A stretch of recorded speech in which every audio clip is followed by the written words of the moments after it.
Hello guys, my name is Doc4, welcome to a short review of MegaRace 2.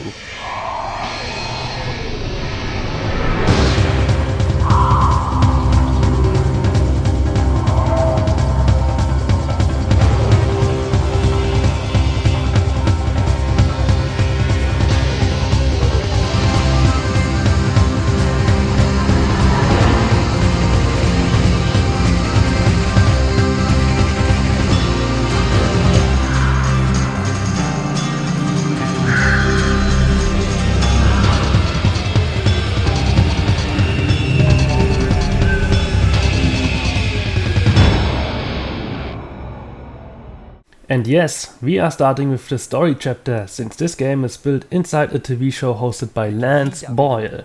Other than ripping off some jokes, some being quite funny, others are kinda lame, he and his assistant introduce you to each track and feed you up with trivia knowledge, which is quite nice. Bis vor kurzem unberührt von westlicher Dekadenz dahinschlummert. Auch bekannt als das Dach der Welt, Lance. Berühmt für seine hohen Berge und seine schwebenden religiösen Mönche. However, a real story is still missing. You just need to unlock new tracks by winning the races. But let's get into the game itself, starting by the cars. You have a set of 14 different cars, which all have a great design. Abstract, but not too weird. Unfortunately, other than the price and the engine sound, the cars don't differ in handling or other important values. Let's check that out by comparing the fastest and the slowest car given by the stats shown in the menu. Yep, pretty equal. Also, the models are quite interesting. Some cars are lacking a few details like missing axles, which would have rounded it all up. MegaRace 2 only features a set of 6 tracks which are placed in non-logical yet interesting environments. And for that time being, the graphics are stunning and there are lots of details to discover. A certain technology made that happen, but the developers had to sacrifice some other features for obtaining this graphics level. I'll get deeper into that in my Let's Play session. The layout of the tracks is also nicely mixed. You have bright and dark sections, tracks with only one or lots of branches and shortcuts, and even a corkscrew.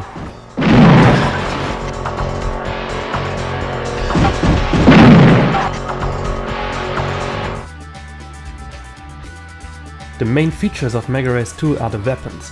You have a nice set of missiles, one of them even guided, as well as mines and oil spills that you can use for your victory.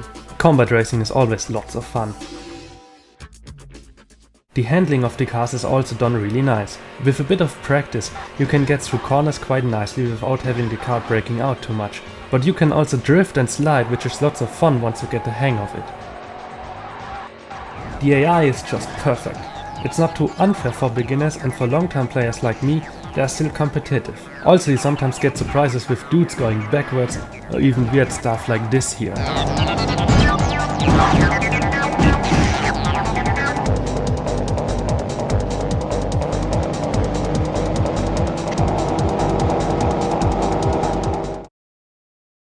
So, how does the audiovisual portion of the game deliver? As I already mentioned, the graphics are just amazing for that time, and this makes the game look quite nice, almost 10 years later. You barely see any pixelations and the game actually looks even nicer than seen in this video. Each track comes with a unique music theme, and believe me, the music is also great and fitting. You get raw guitars in a dark city, you have light melodies on a bright track and jungle vibes in an ambience overgrown by nature. One downside though is that you cannot set the volume for music or sound effects, which makes some nearby explosions way too loud for my taste.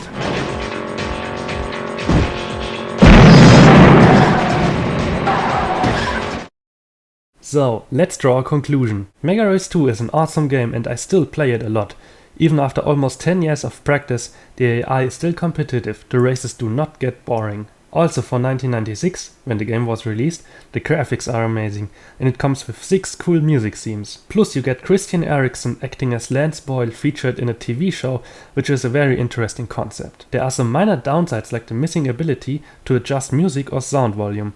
Maybe the guys at Zoom Platform, who are doing an entire reboot of the trilogy, could include that feature. Also, there are no other race modes other than the campaign, which makes the game getting boring quite fast after beating it once for the non-hardcore fans. But still, the game is awesome and I cannot wait to see what the guys on Zoom Platform are doing with it.